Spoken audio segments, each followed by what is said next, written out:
কত রকমের কথা ডোনাল্ড ট্রাম্পের। একটা শিরোনাম বলি, সেখানে বলা হচ্ছে ইরান চুক্তি না করলে আমরা বোমা বর্ষণ চালিয়ে যাব, ট্রাম্পের হুঁশিয়ারি।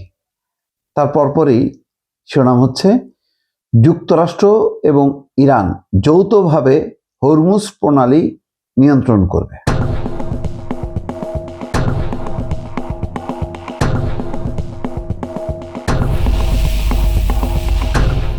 কি বলবো আর কি, মানে যুক্তরাষ্ট্র কি ওয়েলকাম করছে ইরান, কিন্তু ওইটার মধ্যে ঢুকতে চায়।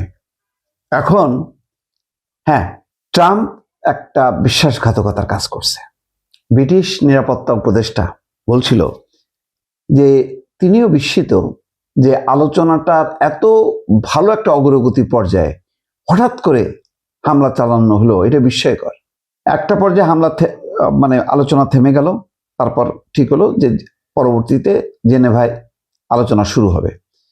এবং ব্রিটিশ সেই নিরাপত্তা উপদেষ্টা বলছিলেন যে ইরান একটা চমৎকার প্রস্তাব দিয়েছে যে ইরান যে তার পারমাণবিক কর্মসূচি শান্তিপূর্ণ এবং এর মূল লক্ষ্য হচ্ছে দেশের অর্থনৈতিক উন্নয়ন ঘটানো, সেই কর্মসূচিতে যুক্তরাষ্ট্রকেও অন্তর্ভুক্ত করতে চেয়েছিল ইরান।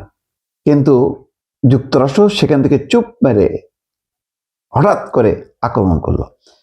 এবং সারা বিশ্বের যারা নিরাপত্তা বিশ্লেষক, যারা গবেষক, সবাই বুঝতে পারছে যে এখানে আমেরিকার কোনো স্বার্থ নেই। মূল স্বার্থটা হচ্ছে ইসরায়েলের।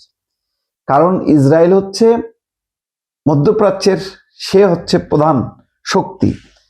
এইটা প্রমাণ হচ্ছে না যতক্ষণ না পর্যন্ত ইরান ধ্বংস না হচ্ছে। ইরানের কারণে সে আটকে আছে, কারণ ইরান তো নানা ফ্রন্টে ইসরায়েলকে চেপে রাখছে। এদিকে হামাস, ওইদিকে হুতি ইয়েমেন, আর ওইদিকে লেবানন থেকে হচ্ছে হিজবুল্লাহ। তো এই কারণে মূল সে এখন গোড়ায় হাত দিছে, ইরানকে ধ্বংস করতে চায়।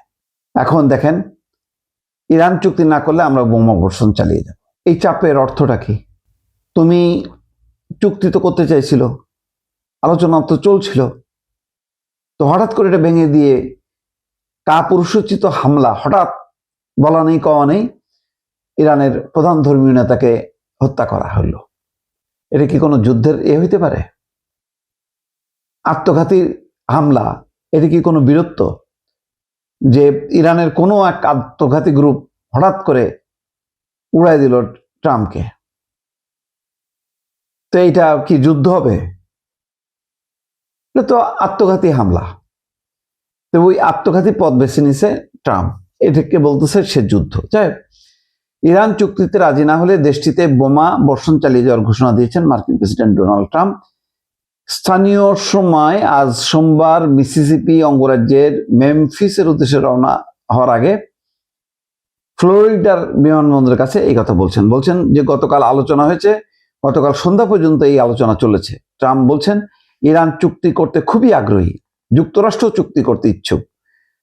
প্রেসিডেন্ট বলেন আজ সম্ভবত ফোনে আমাদের মধ্যে কথা হবে, তবে আমরা খুব শীঘ্রই কোনো একটা সময় সরাসরি সাক্ষাৎ করব। কার সাথে কি? যেখানে ইরান বলতেছে যে না, এরকম কোনো আলোচনা হয়নি। ট্রাম্প বলছেন আমরা 5 দিনের একটা সময়সীমা দিচ্ছি, দেখা যাক কি হয়। যদি সবকিছু ঠিকঠাক থাকে তবে আমরা এই সমস্যার সমাধান করে ফেলবো, অন্যথায় আমাদের মন যা চায় সে অনুযায়ী আমরা বোমা বর্ষণ চালিয়ে যাব। তারপরের খবরটাই হচ্ছে যুক্তরাষ্ট্র এবং ইরান যৌথভাবে হরমুজ প্রণালী নিয়ন্ত্রণ করে। ভাই তুমি কেন? তুমি কে? তুমি আসবা কেন? তোমাকে কি এই খবরদারি করার অনুমতি দিছে ইরান? হরমুজ প্রণালীর তো ইরানের মধ্য দিয়ে প্রবাহিত হয়েছে, তার মালিক হচ্ছে ইরান। ইরানের সঙ্গে যদি চুক্তি হয় তাহলে তখন হরমুজ প্রণালী কে নিয়ন্ত্রণ করবে? এমন প্রশ্নের জবাবে ট্রাম্প বলেন এটি যৌথভাবে নিয়ন্ত্রণ করা হবে। সব এগুলি ভোগলাবাজি কথাবার্তা আর কি। তখন সাংবাদিকরা প্রশ্ন করেন কারা এটা নিয়ন্ত্রণ করবে? তখন ট্রাম্প বলেন হয়তো আমিও আয়াতুল্লাহ, পরবর্তীতে আয়াতুল্লাহ যিনি হন না কেন। কথাগুলির আগামাথা নেই আর কি, বিভ্রান্ত। ওই যে আমি আর একটা ভিডিওতে বলছি না যে তিনি হচ্ছে খেয়ে হারাই ফেলছে, যখন যা মনে আসতেছে উপস্থিত বলতেছে, পরবর্তীতে আর একটা কথা বলছে। আগের কথার সাথে পরের কথার আর মিল থাকছে না। এইভাবেই চলতেছে একটা বিশ্বের সবচেয়ে শক্তিধর 1 নম্বর শক্তিধর দেশ মার্কিন যুক্তরাষ্ট্র।